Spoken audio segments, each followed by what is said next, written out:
तो हमारे शरीर में सोचो कितने लोग रहते हैं, बहुत लोग रहते हैं। इसीलिए इसका नाम है उत्तम नगर।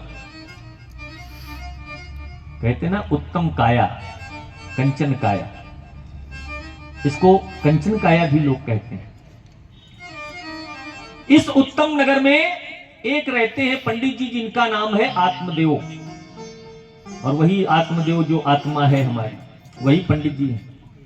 ये आत्मदेव करते क्या है, हमारे शरीर में एक मन रहता है, और मन ऐसा है कि हमको इधर उधर भटकाता रहता है। और कभी कभी मन तो ये भी कह देता है कि देखो इसके पास कितना सोना है, अगर कहीं से चोरी करने का मौका मिल जाए तो चोरी कर ले, है ना। लेकिन वही शरीर में बैठे हुए आत्मदेव जो है आत्मा, वो तुरंत रोकती नहीं। ऐसा सोचना भी पाप है ना। ये भी रहते हैं, ये भी रहते हैं।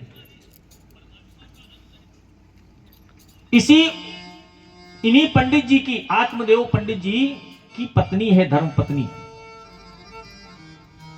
जिसका नाम है धुंधली। ये धुंधली कौन है, हमारी बुद्धि ही धुंधली,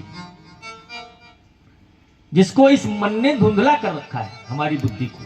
इस संसार की चकाचौंध को देखते हुए हमारी बुद्धि जो है वो धुंधली हो गई।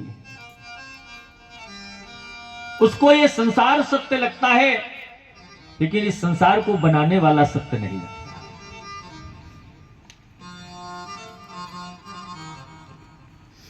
आत्मदेव पंडित जी बड़े पुजारी हैं, भगवान की सेवा करते हैं, पूजा करते हैं, लेकिन उसके ठीक विपरीत उनकी जो पत्नी है धुंधली, वो बिल्कुल पूजा पाठ नहीं करती।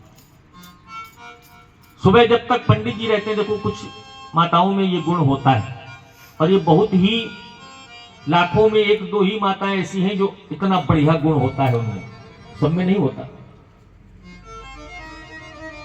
पंडित जी जब तक घर पे रहते हैं, पूजा पाठ करते हैं, तब तक तो इतना सहयोग उनका करती हैं, और सुबह से उठते ही उनके पैरों को धुल के वो जल पिएंगी, इतनी सेवा करेंगी। पंडित जी सोचते हैं हमारी धर्मपत्नी बड़ी अच्छी है।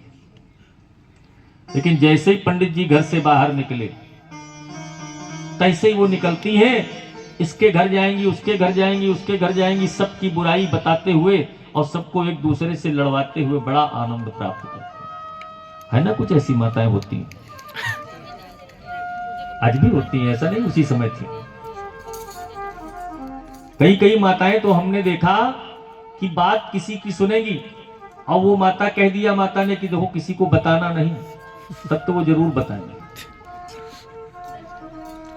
और जाके बताएंगी, और फिर ऊपर से ये भी कह देंगे देखो हमने तुमको बता दिया, तुम किसी को बताना नहीं।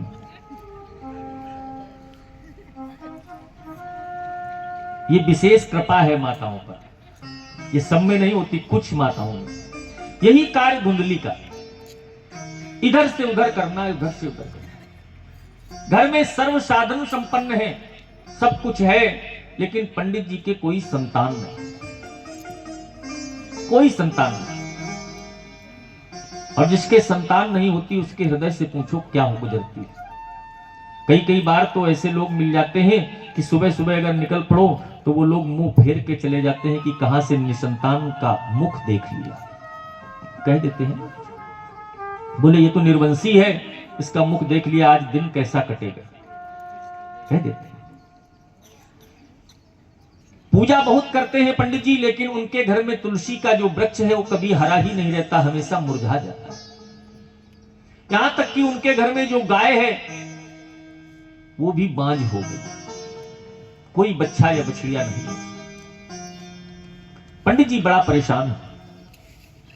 एक दिन पंडित जी इससे आहत होकर के जंगल में चले जाते हैं। जंगल में बैठ करके एक स्थान पर रुदन करने लगते हैं। उधर से एक संत आ रहे होते हैं। संत ने पंडित जी को देखा, बोले पंडित जी क्यों रो रहे हैं, क्या कारण? कथम रोदिषि विप्रत्वम काते चिंता बलीयसी बदत्वम सत्वरम मह्यम स्वस्थ दुःखस्य कारणम। पंडित जी आप रोते क्यों? आप तो बड़े ही विद्वान धार्मिक ब्राह्मण दिखाई पड़ रहे हैं। संत कहते हैं क्यों रो रहे हैं? पंडित जी कहते हैं महाराज हमारे पास सब कुछ तो है लेकिन एक संतान नहीं, और मैं ये प्रण करके घर से आया हूं कि जब तक हमें संतान की प्राप्ति नहीं होगी तब तक घर नहीं जाऊंगा, यही इसी जंगल में अपना सर पटक पटक के अपने प्राण दे दूंगा लेकिन घर नहीं जाऊंगा। संत पता है क्या कहते हैं? संत कहते हैं मुंचा ज्ञानम प्रजारूपम बलिष्ठा कर्मणो गति विवेकम तु क्षमा साध्य त्यज संसार वासना। पंडित जी आपके मन में जो पुत्र की कामना है ये एकमात्र अज्ञान है। यदि आपके घर में पुत्र हो जाता है तो समझ लो परमात्मा की कृपा हो गई। सुनिएगा ध्यान से। और अगर पुत्र नहीं हुआ तो समझ लो परमात्मा की और बड़ी कृपा हो गई। पुत्र का जब जन्म होता है तब तो माता पिता बड़े प्रसन्न होते हैं, लेकिन वही पुत्र अगर बड़ा हो जाए और पिता और माता की बात न मानने लगे, अपने मन का ही करे, तो बताओ सुख मिलता है कि दुख है? दुख ही मिलेगा। कभी कभी तो कई पुत्र ऐसे होते हैं जो माता पिता से कह देते हैं चुपचाप बैठो, तुम्हें क्या पता, हमसे ज्यादा जानते हो क्या। बेचारे बूढ़े माँ बाप चुपचाप बैठे रहे। संत कहते हैं क्या करोगे पुत्र को लेकर? मान लीजिए बेटा हो गया और कुछ दिन बाद बेटा जन्म लेने के बाद मान लीजिए मर गया, तब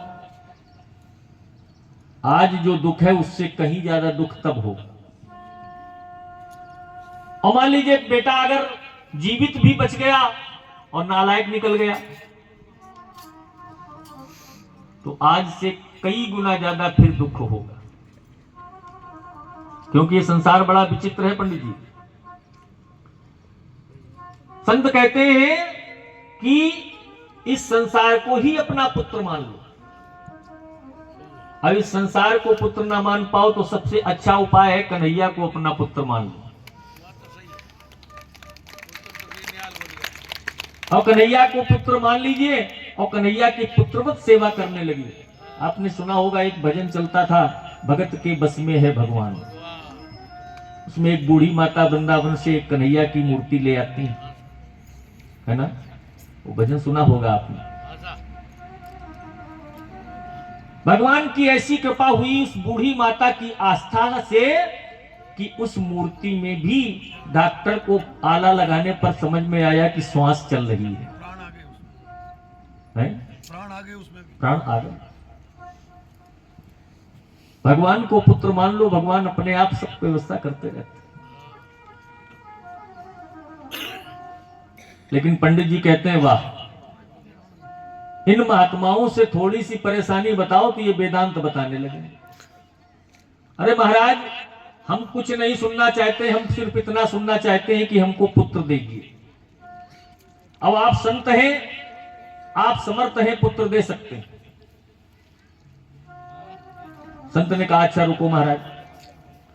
संत ने पंडित जी की मस्तक रेखा को देखा और मस्तक रेखा देख करके गणना की और गणना लगाते हुए उन्होंने कहा कि महाराज हमने तो आपके भविष्य में देखा है कि इस जन्म ही नहीं अगले 7 जन्म तक तुमको कोई संतान प्राप्त नहीं होगी।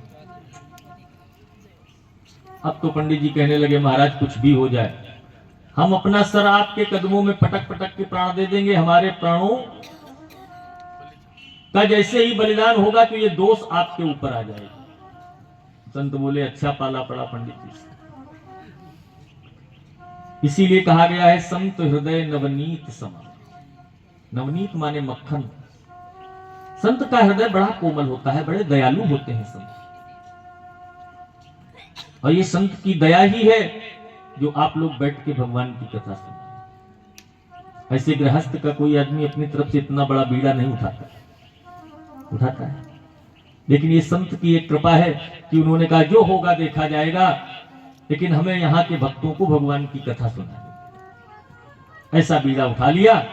ये क्या है? ये आपके ऊपर दया कर रहे हैं, आपको